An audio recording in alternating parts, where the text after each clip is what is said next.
Good morning and welcome back to Coffee with Craig, where we talk about all things firearms, firearms policy, politics, culture, media, you name it. We're talking about it right here on Coffee with Craig. Please take a moment to like and share this video so that your friends can join in the conversation. Also, subscribe to our YouTube channel and follow us on Facebook and hit the notification button so that you can receive alerts as soon as we go live. Finally, want to make sure you guys visit fpcgear.com. That's fpcgear.com. It is the place to go to find your Pro 2A swag and know that every penny that you spend goes right back into the fight for our right to keep and bear arms, meaning that you can support the Second Amendment and you can look good doing it. That's fpcgear.com. Right. We all know the conversations right now about about campus carry are all the rage. You have some states where they're actually looking to restrict the ability of individuals who have concealed carry permits or have the ability to carry a firearm concealed. They're trying to limit their ability to be able to carry on school or university campuses. You also have other states, say, for example, West Virginia, where they're looking to expand and allow individuals to be able to carry a concealed firearm on campus. Now, according to the federal campus carry law, if you have a concealed carry permit, well, then you're exempted. Well, there's one campus or one state, West Virginia, as I said before, that's looking to expand that. And there's an individual that is on one of those campuses.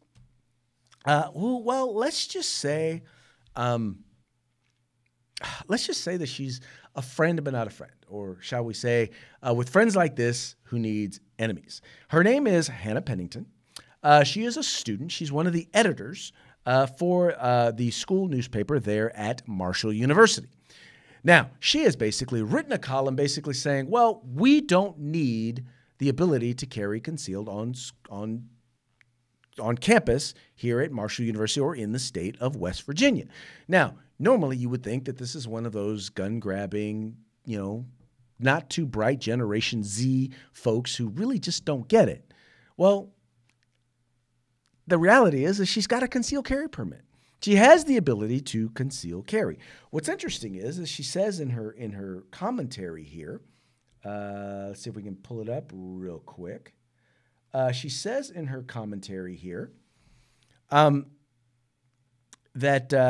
where we at? Come back up here. Oh, she says, I am no stranger to feeling uncomfortable or vulnerable in a public place. Because of this, I feel that carrying a gun in my purse is an equalizer.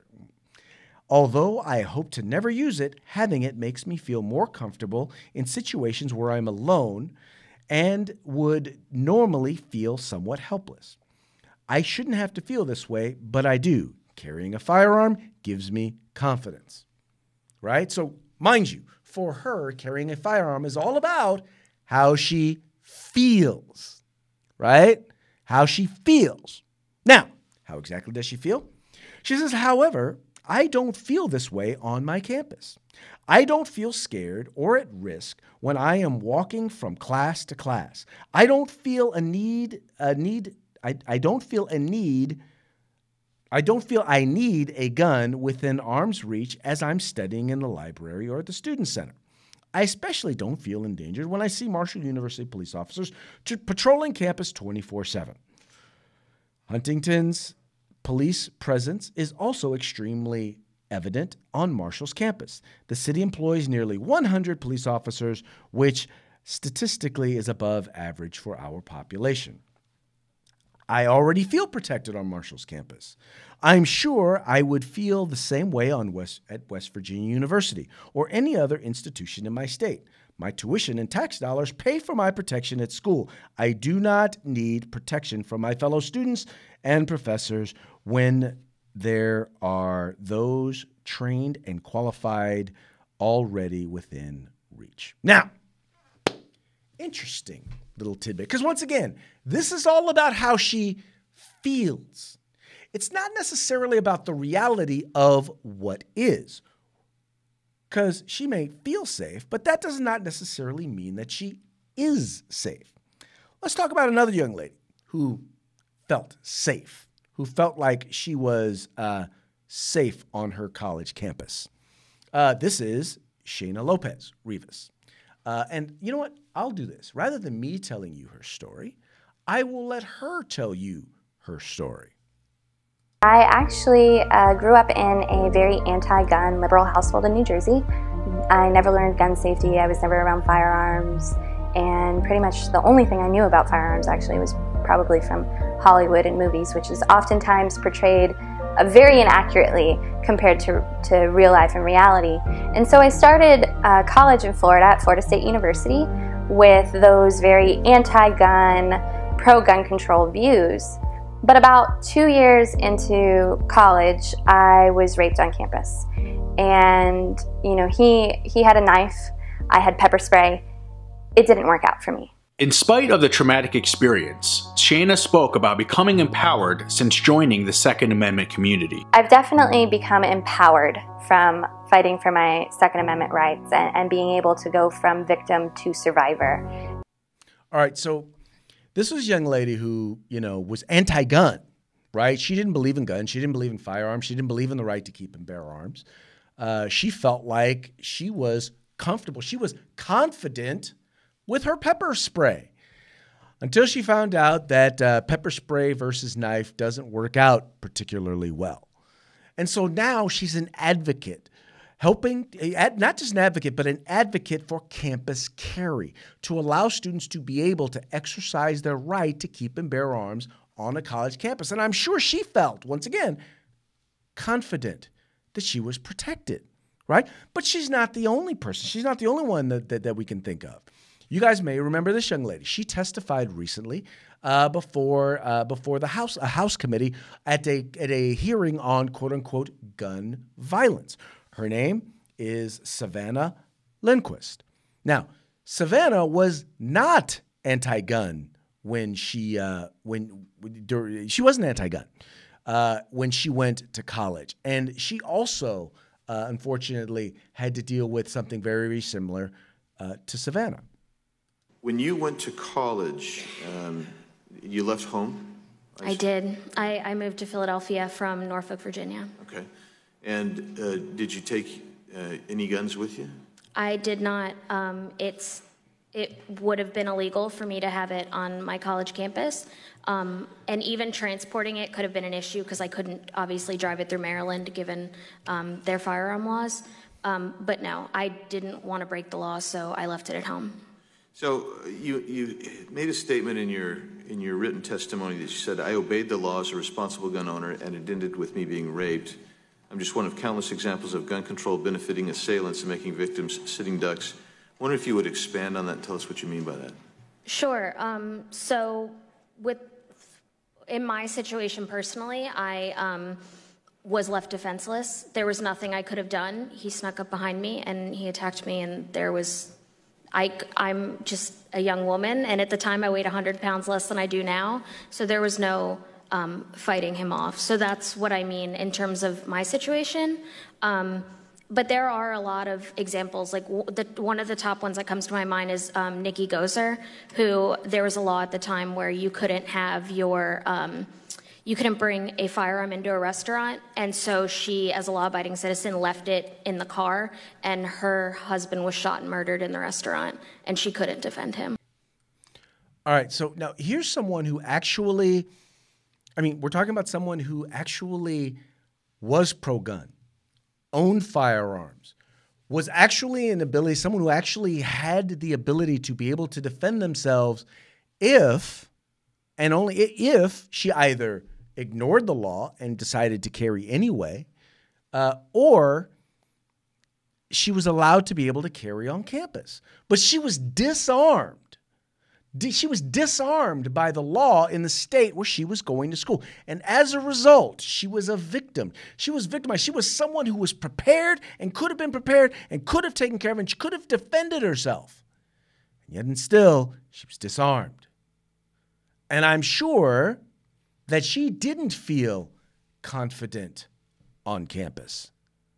But if she had had her firearm, guess what? She probably could have felt confident on campus, right? There's another individual. And once again, I'm not trying to take anything away from university police or anything like that. But here's the thing, folks. Even they can't be everywhere on campus at all times. They simply cannot be everywhere on campus. And so in the places where they're not, and by the way, just in case you're wondering, I'm going to make an assumption that those who seek to do harm to others, those who seek to do, rape young women on college campuses, I'm assuming that they're not going to do so right in front of university police officer. I'm assuming that they're going to try and find places and locations and times when it is more likely that a university police are not going to be around. My question to Ms. Pennington is, what are you going to do in those instances where you have disarmed yourself, right? Let's take another example. This is a very recent example. Now, this is a young lady. Her name is Lauren McCluskey. I don't know what her position was on firearms, but I do know this. I do know that she was dealing with an ex-boyfriend who was, come to find out, and she left him because he was a registered sex offender and he had issues. She had warned police about him.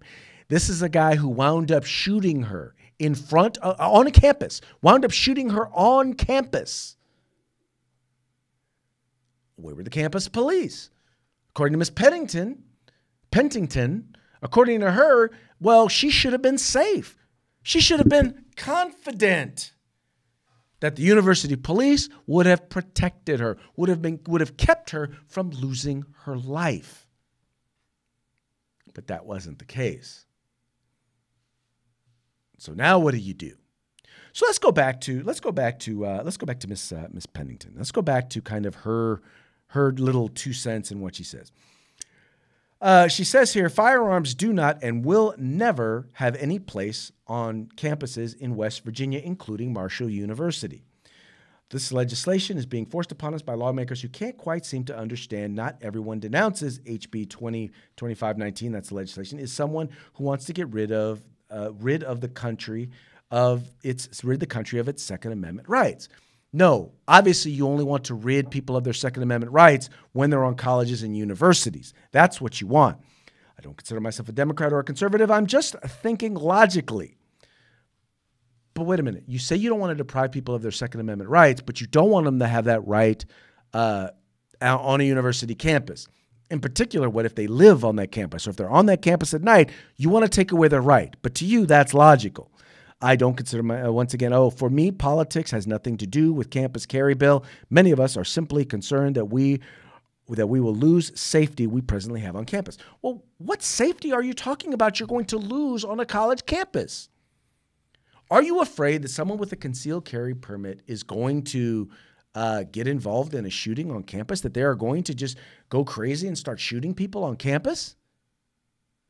Please. And I'll sit here and I'll wait for someone in the comments. Please share with me an instance where an individual with a concealed carry permit on a college campus has started just shooting people. Tell me how evident, how prevalent that is. Now, how much more likely is it that an individual wind up being mugged, raped, or assaulted on a college campus? How much more likely? There are probably too many instances for them to even be able to count. Now, here's another part of her comment. The state of West Virginia need not give the rest of the country any more reason to look down upon us. What? Look down upon you because you believe in the right to keep and bear arms? I love my state, its beauty, its kindness of its residents, and still surprises me each day, even after living here for 21 years. But after recent events from those in state government, I am tired of defending my home. I am against campus carry bill. I do not want school shooting added to the list of questionable incidents that have occurred here. No, she'd rather have rape, campus rape. She'd rather have people being assaulted. She'd rather have people being murdered by individuals because they have been disarmed. That's what she would rather have, because all of those things are much more likely on a college campus than an individual with a concealed carry permit actually conducting a shooting.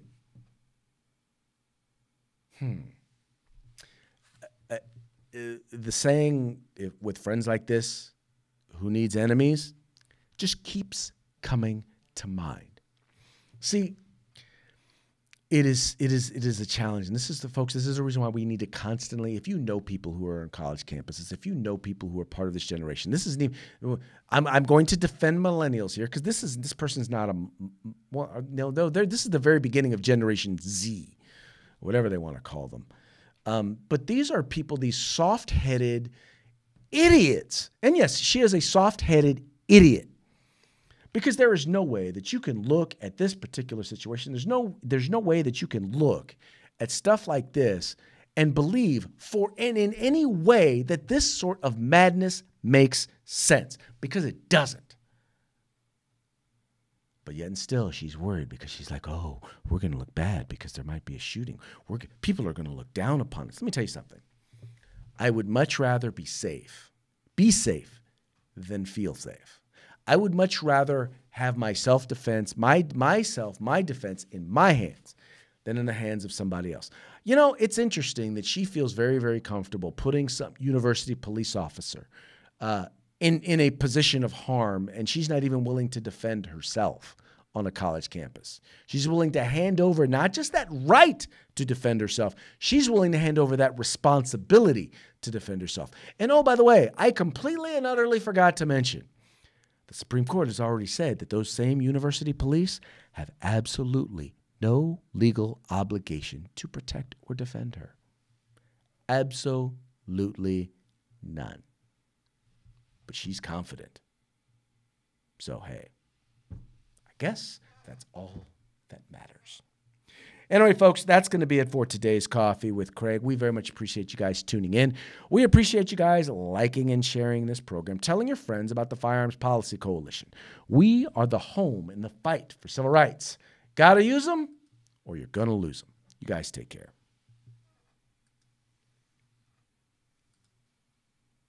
If you like our videos, follow, subscribe, like, and share.